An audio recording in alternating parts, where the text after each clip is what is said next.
Damas y caballeros, ladies and gentlemen, Now please join us to welcome to the stage the 2024 Tampa Hispanic Heritage Inc. Man of the Year, el hombre hispano del año, Rafael Gonzalez.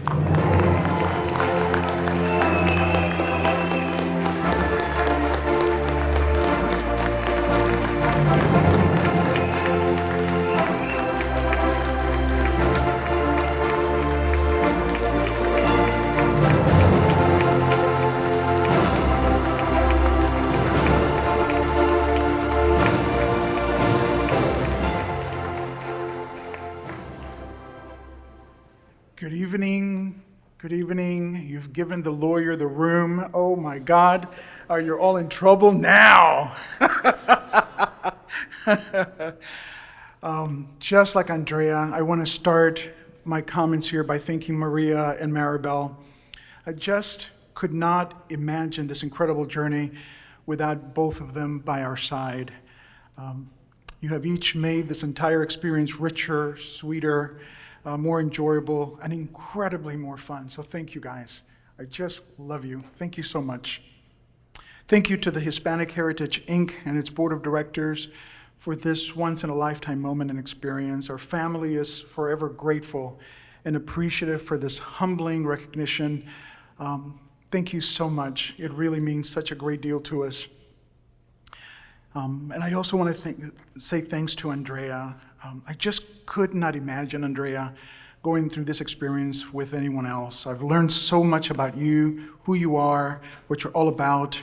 I come away with all of that with a greater sense of gratitude for you, a greater sense of pride in you, a more meaningful understanding of your commitment to our community, a deeper and more emotional bond with you as a result of the past and continuing work here in our community. You really do work every day to make our community a better place to live, to work, to play, to study, to eat, and to heal, right? It really is something incredible. Thank you, Andrea, for who you are, what you bring to the table, what you have endeavored to do as a professional, and your lifelong commitment to making sure our Hispanic students have an opportunity to obtain higher education. You, singularly you are changing students' lives forever. You are changing the trajectory of those families forever. You are transforming our community forever. You belong here, and you are so incredibly deserving of this Lifetime Achievement Award and recognition, so thank you for doing this with me.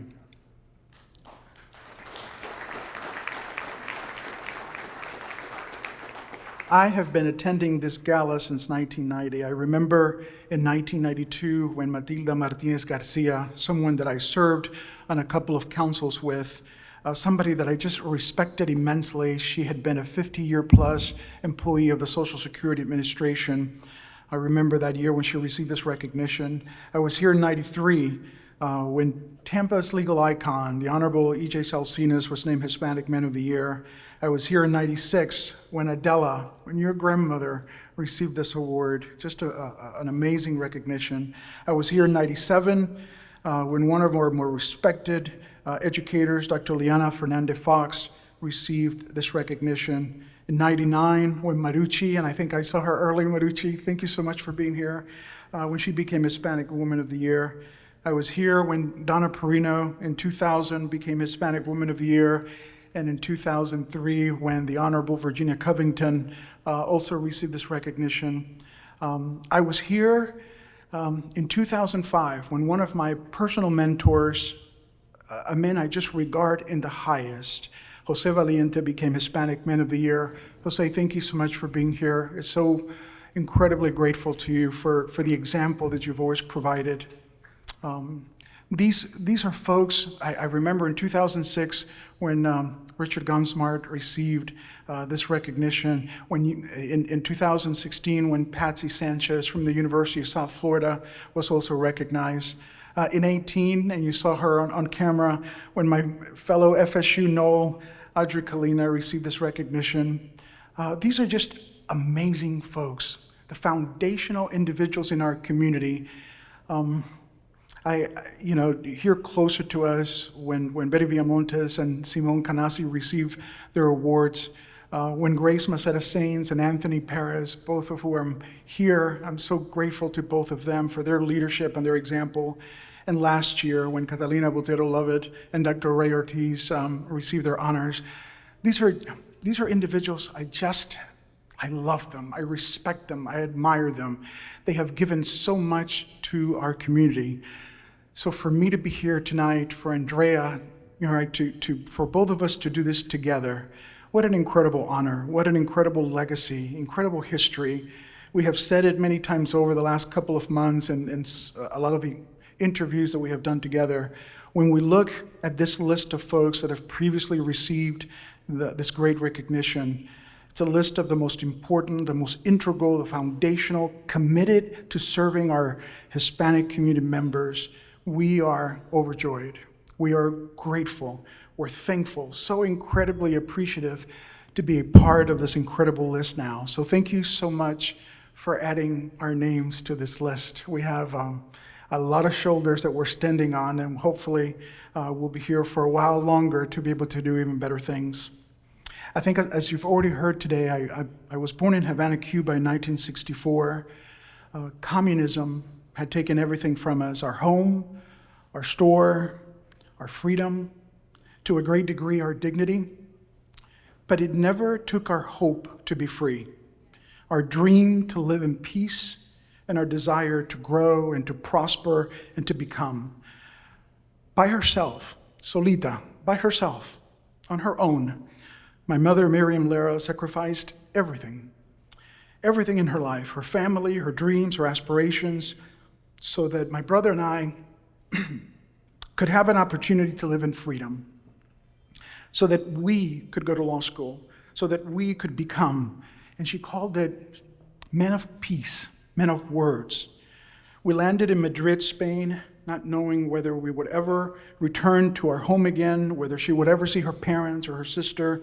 All she knew, all she cared about was that she had to do whatever it took to give us an opportunity to grow, to prosper, to become. Her dream was to bring us here, to the greatest country in the world, where freedom, opportunity, and hard work would provide us a chance to dream and become our dreams. Like millions of Cubans around the universe, we made Miami our first home. She was a waitress during the day, she cleaned offices at night, and there were years where she squeezed in a third job doing nails.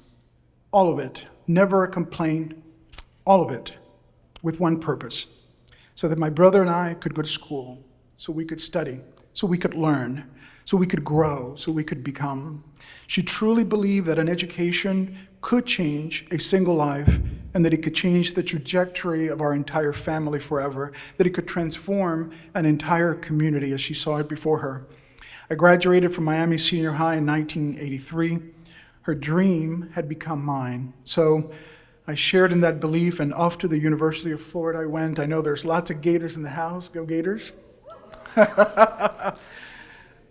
In the fall of 1983, my first semester at UF, I met a girl, Lisa.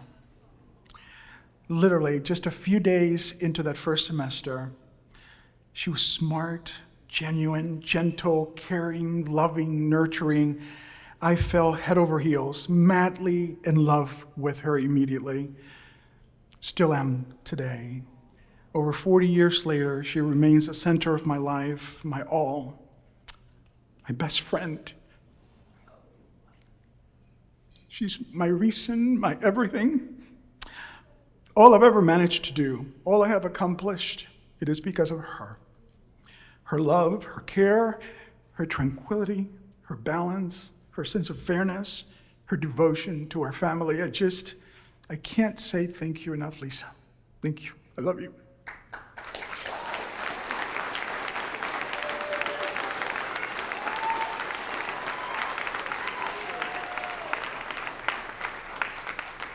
She is, like Andrea is, a fourth generation Tampeña.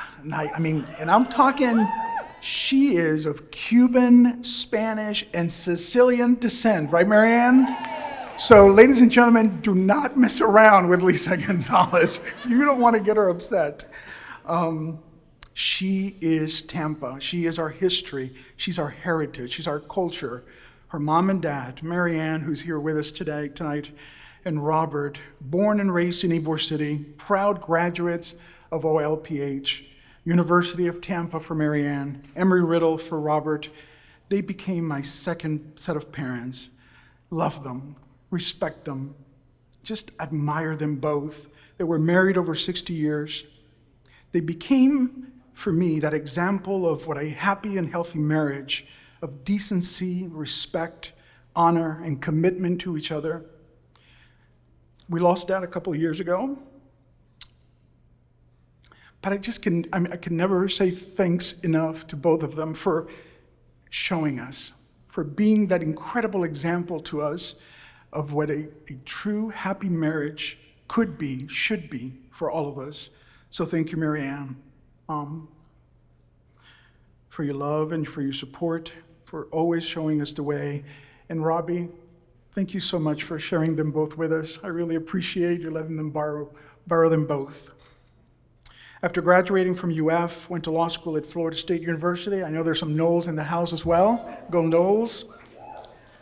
I did it all at FSU. I worked for Florida's first Hispanic governor, our very own Bob Martinez. I worked for the first Hispanic woman ever elected to the Florida House of Representatives, Ileana Ross. And I worked for the first Jewish Supreme Court Justice, the Honorable Gerald Kogan.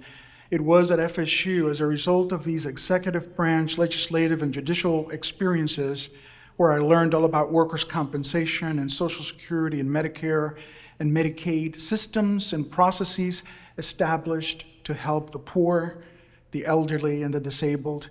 These would become my life's work.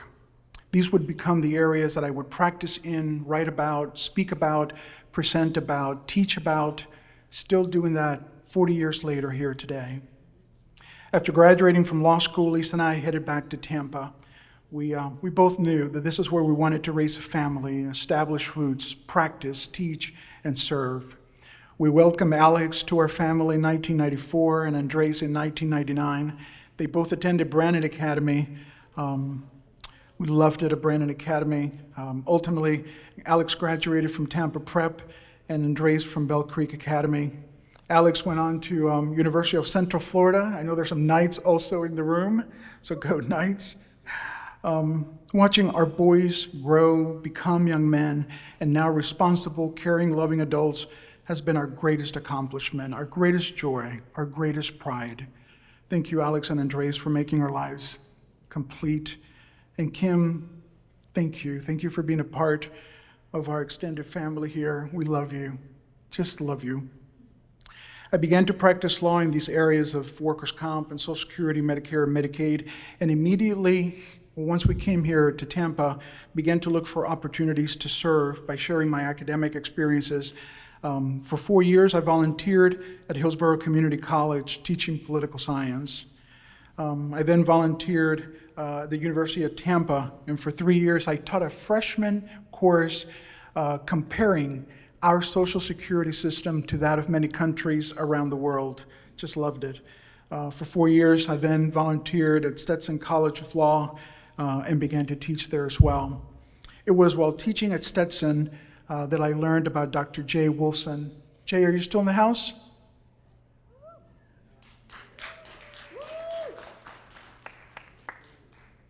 Perhaps one of the brightest and most knowledgeable individuals I have ever met and known, an expert in public health issues, a professor at the USF College of Public Health, College of Medicine, and the College of Pharmacy, and on the faculty over at Stetson. But even better, one of the most decent, humane, caring, respectful, and kind human beings I have ever known. I wrote him several times.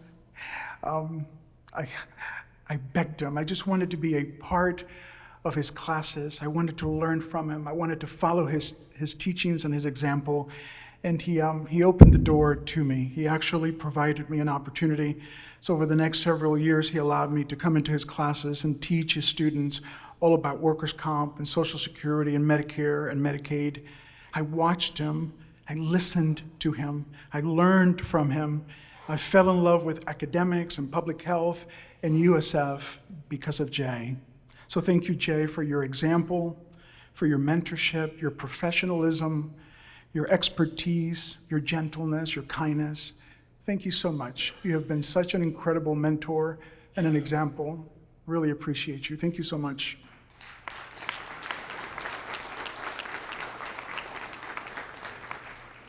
I fell in love with USF. Without a degree or any background here, I just fell in love with the university. It was just the right time. So many wonderful things happening here. The growth of the university was remarkable. The programming was exciting. So I started to look for ways to volunteer, to get involved, to engage, to be a part of whatever was happening on campus. I just could not get enough of it. I met President Betty Castor when she became the 5th president of the university. We worked on some vocational rehabilitation issues together. When Judy Genshaft became the 6th president of the university, Patsy Sanchez asked me to join the USF Latin Community Advisory Council. I didn't have to think about it twice. Immediately I said yes. The council had started in 1988. Its first chair was E.J. Salcinas. And the list of the folks on the council was a who's who of Tampa Hispanic leadership. Adela Gunsmart, Dr. Liana Fernandez-Fox, Jose Valiente, Donna Perino, Richard Gunsmart, Simone Canasi, Lauren Valiente, Grace Maceda-Sainz, Anthony Perez, Catalina.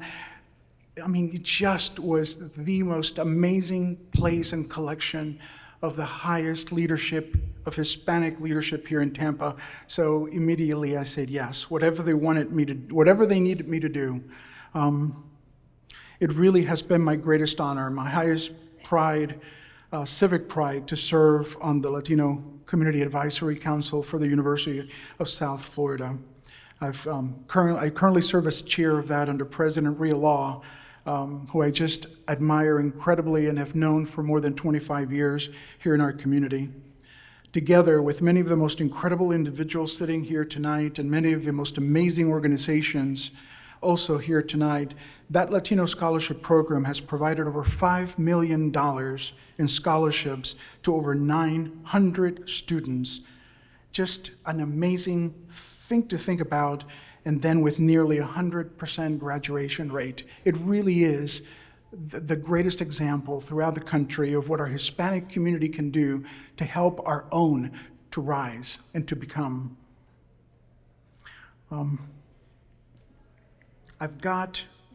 There are so many folks at USF that I want to thank. I'm going to call them my angels, my Ralphie's angels, if you will. I just love them. Clara Buey, Flor Martinez, Clara Villanueva, Dr. Monica Miranda, Daphne Aldemar. These are amazing folks. I think you heard also from Tracy Muir. I know that they're sitting over here at the University of South Florida table. I love them. I love them. I love them. They are just the best. The reason why the University of South Florida continues to grow and it's get better is because of those folks sitting at that table. It's because of the amazing work that they are doing with our students. It is the love with which they treat, the passion with which they really provide the help. I just cannot, and I think it was already said, I cannot say no, because whatever they ask me to do, I will say yes. I just love them. I just can't say it enough time. I appreciate them so very much. The work that they do for this community is second to none. We are better, our community's better because of those young ladies sitting over there. So thank you so much, guys. I continued to practice law here locally. I began to gravitate to professionals who cared deeply about this community. I wanted to be around people that were decent and respectful and kind. People like Susan Thies, who's president of Commercial Risk Management. Thank you, Susan, for being here. Really appreciate. She taught me how to, she's 50 years with the same organization. She taught me how, over a long period of time, to be a professional, to be kind, to treat people with decency and respect and honor. And in that same liking, I met Bob O'Halloran, who was Senior VP of Claims at Summit in Lakeland.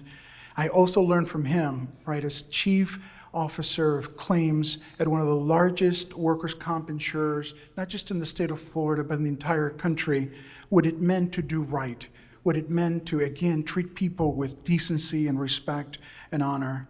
So thanks, Bob. I met folks like Tom Koval, who was general counsel at FCCI Insurance. Amazing individual. I had known Tom for more than 20 years. He led the Florida Bar Workers' Comp section. I wanted to be like Tom when I grew up. I wanted to be a man who knew what was right and what was wrong, and always aimed the corporate entity that he represented to do right. So I did, Tom. I followed your example. So thank you so much for serving that for me as well, as that example. Folks like Gina and Brian Cox, who've come all the way from Denver, Colorado to be here with us tonight.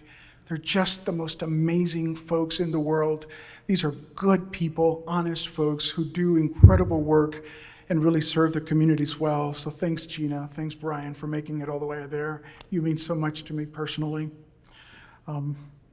It really is, again, as we grow into this community and you meet wonderful individuals, right? Folks like Jackie Steele, who is now a county court judge in Manatee County.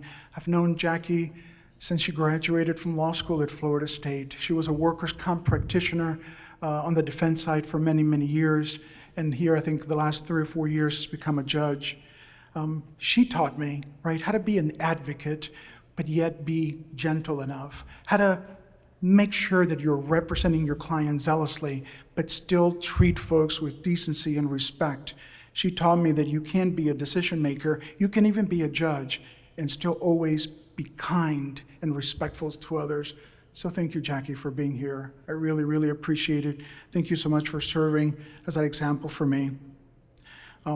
After doing the corporate thing for a long time, I decided to return back to law practice. I'd known John for 15 years. I just loved his work, his integrity, his vision. I reached out to John Caddy and immediately began to have conversations about building a national law firm in this space of ours, the Medicare, Medicaid compliance. And immediately, right, we were just in sync, same message. Caddy and Gonzalez was born, and as they say, the rest is history. Thank you, John, for your leadership, your integrity, your vision. Most important, thank you for your trust, your compassion, and your commitment to building a law firm that truly cares about its employees, its clients, and consistently is dedicated to serving at the highest level. And thanks, Stephanie and Tucker, for making it all the way here from Charlotte, North Carolina to be with us. I really appreciate you being here with us to celebrate this moment. Jim Anderson is another one of my partners, and his steady leadership, his voice of reason, his wise counsel, his example of what it means to build a lifelong career. He's been practicing close to 50 years, centered around doing right, listening to the client, serving the client's needs. So thanks, Jim, for always putting humanity first, for always showing us compassion and understanding and patience first. I also appreciate he's come all the way from Austin, Texas to join us here today. So thank you, Jim, for being with us. A life is not complete, right, without also surrounding yourself with friends who share in your history and your values. And we've been lucky, Lisa and I have been so very lucky, blessed to have such friends. Oni, Hector, Susie, thank you for being such friends. Nash and Amita, Tammy and Mike, Fred and Nora, Lisa and Anthony. Thank you so much. Thank you so much for being that for us, right? An entire community of friends who support us as well. I know I've run long. I'm going to give you, I'd like to leave you with this personal note tonight. My mom passed away 9 years ago of brain tumor. On the day at the hospital that she recognized and understood that the tumor would end her life, my brother and I jumped in bed with her, and while embracing us both, she shared with us these following words. She said them in Spanish, and I've tried to bring them to you here in English, but I think they are meaningful, not just for me, but for all of us. I want you both to know, she said, that I leave Earth having fully accomplished all I ever set out to do. I brought you here to the greatest country in the world to live in peace, to be free, to accomplish all that you ever dreamed. I brought you here, both of you here, so you could go to school, become professionals, men of words, men of peace. You have both done that, and as a result, your life will be better than mine, and your children's lives will be better than yours. Because of your schooling and degrees, you have forever changed the course of what our family will go through. You will both need to know that you have done all of that. You have done all of that. I have taught you to be good sons, to be good husbands, to be good fathers, and you have both been good sons, great husbands, and amazing fathers. You both need to know that you have both done that. You have done that. I have done everything I have ever dreamed on doing, ever dreamed of accomplishing, and you both need to know that you have made your mother's dream come true, that you have each made my existence on this earth matter and consequential. So folks, by bestowing this honor upon me, you have really honored her, my mother's dream. Her dream has come true. She was right. An education changes lives. It changed mine forever. An education changes the trajectory of families. It changed ours forever. An education transforms communities. It has certainly changed Tampa's Hispanic community forever. I am forever grateful to Tampa Hispanic Heritage and to the folks here. Thank you so much. I really appreciate this opportunity. Thank you.